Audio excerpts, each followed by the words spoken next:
presença hoje é da presidente da Comissão Nacional de Ética da Federação Nacional de Jornalistas, a jornalista Cardé Mourão, com quem nós vamos conversar agora. Cardé, bem-vindo à Vitória. Você está chegando aqui para participar de uma discussão, de uma roda de conversa na Assembleia Legislativa a respeito de um tema, a ética e a precarização no mercado de trabalho para assessoria de comunicação. Mas eu quero trazer sua experiência para uma abordagem mais ampla, que seria a ética e a precarização no mercado de trabalho para o jornalista, né? Nós estamos passando por uma fase aí, uma transição, uma disrupção muito violenta que está nos levando a refletir os rumos que a nossa profissão terá, né? Mas eu quero começar com a implicância. Ética jornalística, é isso mesmo? Primeiro, eu quero agradecer o convite, né? Alegria tê-la aqui. Participar do seu programa. E também agradecer ao sindicato, né, do jornalista do Espírito Santo, a Comissão de Ética me fez o convite. É o primeiro compromisso que tenho como presidente da comissão. Nós fomos eleitos recentemente, os diretores da FENAGE e da Comissão de Ética, para assumir um mandato de 3 anos em uma conjuntura adversa. Totalmente adversa. A experiência que eu tenho como dirigente sindical, eu fiquei 9 anos fora do movimento sindical de jornalistas e voltei exatamente em função de uma conjuntura que precisava de pessoas experientes, pessoas que já passaram pelo enfrentamento, né, do mercado de trabalho, contrário, inclusive, aos nossos princípios, né? Nós estamos vivendo um momento de precarização dos direitos trabalhistas, né, com a reforma trabalhista, e agora, recentemente, com a reforma da Previdência, que prejudicou enormemente os trabalhadores brasileiros e, no nosso caso, os jornalistas.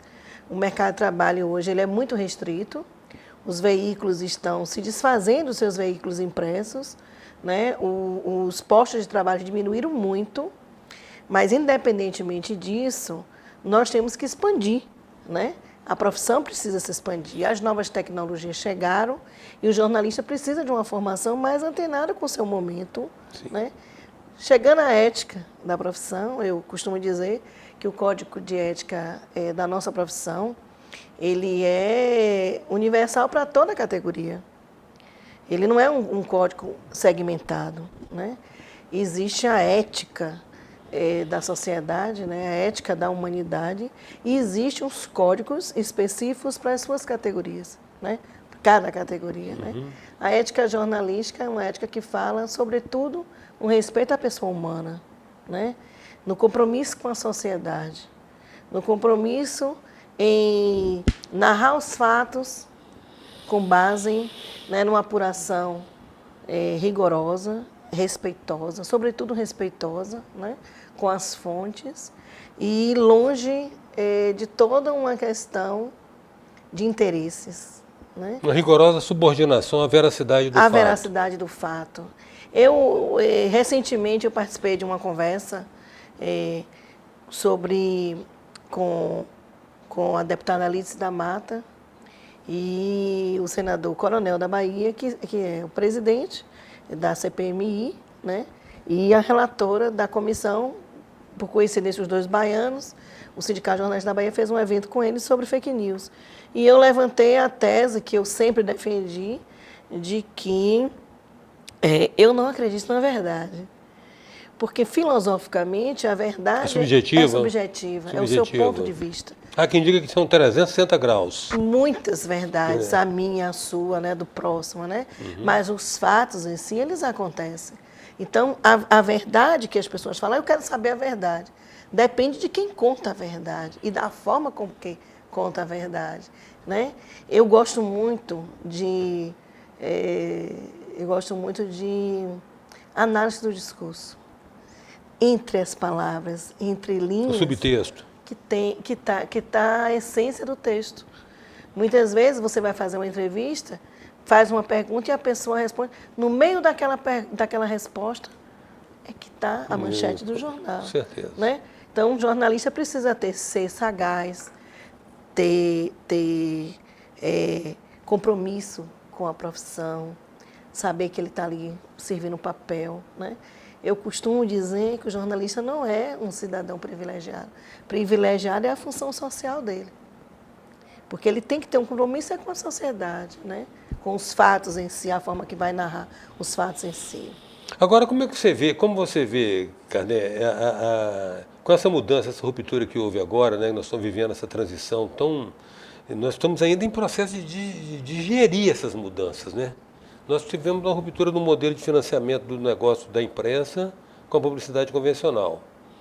Agora, para se ter acesso a conteúdo irrelevante, crítico ou estratégico, haverá que se instaurar uma cultura de consumo de informação. Como é que você está vendo isso? Você acha que isso vai ser plenamente assimilável? As pessoas vão entender que para ter informação de qualidade, a peneira da fake news, na verdade eu entendo que o bom jornalismo vai ser a peneira da fake news.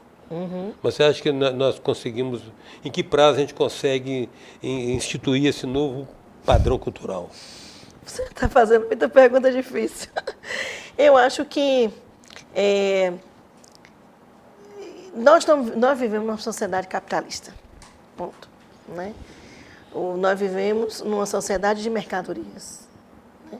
Por mais que a gente fale que notícia não é mercadoria, comunicação não é mercadoria, nós trabalhamos e vivemos numa sociedade capitalista, né?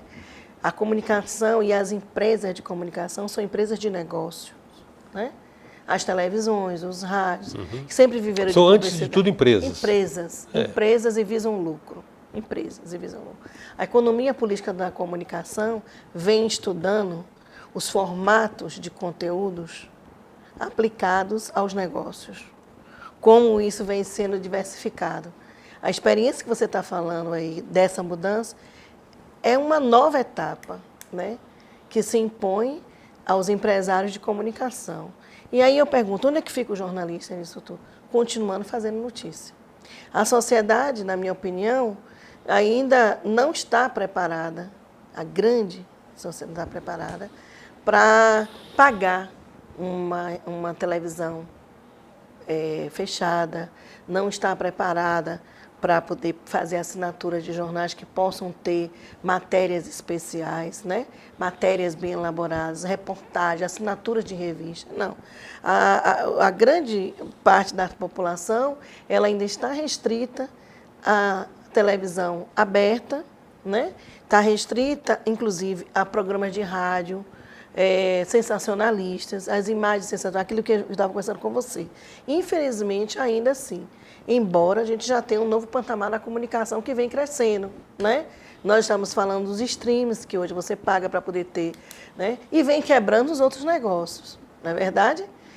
Eu li agora, recentemente, como a TV aberta, né, tem suas especificidades, sim. Você tem a TV fechada, e você tem agora os streams com todos os conteúdos desses dois juntos, com preços acessíveis, né? Tem um outro dado importante nessa história toda que a gente está conversando, as novas tecnologias, né? Eu falei em um evento que eu participei no final de semana, em uma oficina, numa sala com bastante jovens sobre redes sociais, que onde é o curso eu vou. Porque eu acompanho a profissão, né? Eu formei em 1981, então eu acompanhei todo o avanço tecnológico da nossa profissão. Eu trabalhei com telex. Aí os meninos me olharam assim, eu falei assim, tem gente aqui que não sabe nem o que é o telex. Eu trabalhei no interior da Bahia com telex. Você fazia a notícia e mandava a notícia pelo telex. Você tinha uma central, e que era um avanço, né? Assim como foi o rádio, como é a televisão. Então, nós, na nossa profissão, temos que nos preparar para essas novas tecnologias e para os efeitos que ela tem na sociedade e na nossa profissão, né? A presença hoje é de Cardé Mourão, presidente da Comissão Nacional de Ética da Federação Nacional de Jornalistas. Jornalista Cardé Mourão. Voltamos já.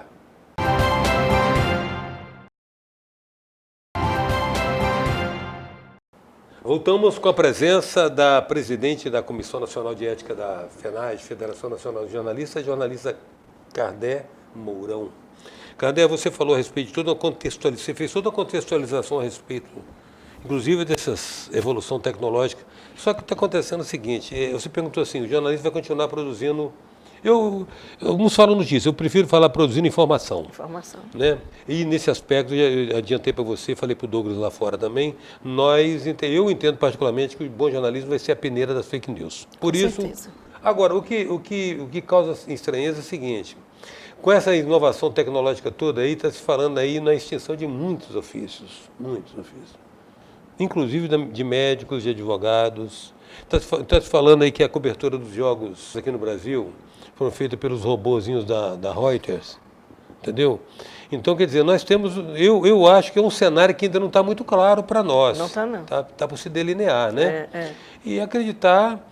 Agora, como é que você vê essa tendência, principalmente da TV aberta, do jornalismo que corteja mais um mórbido, Kardec?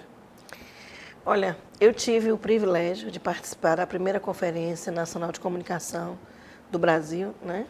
Ainda na época do governo Lula, do final do governo Lula.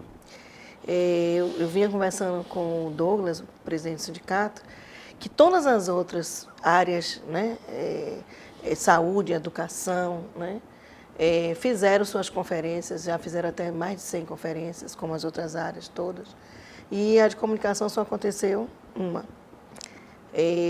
Eu tive o privilégio, como eu falei, de participar de um grupo que discutiu classificação indicativa, né? Fala das idades, faixa né? etária. Faixa etária, conteúdos e formas.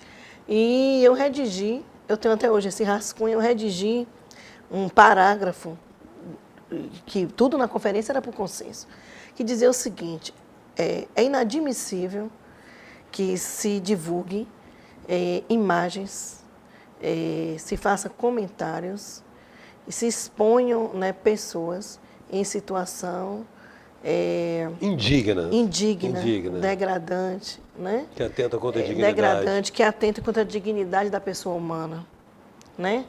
É inadmissível que você divulgue informações sem serem checadas. Pessoas em situação de rua sendo exploradas como notícia. Isso não é notícia.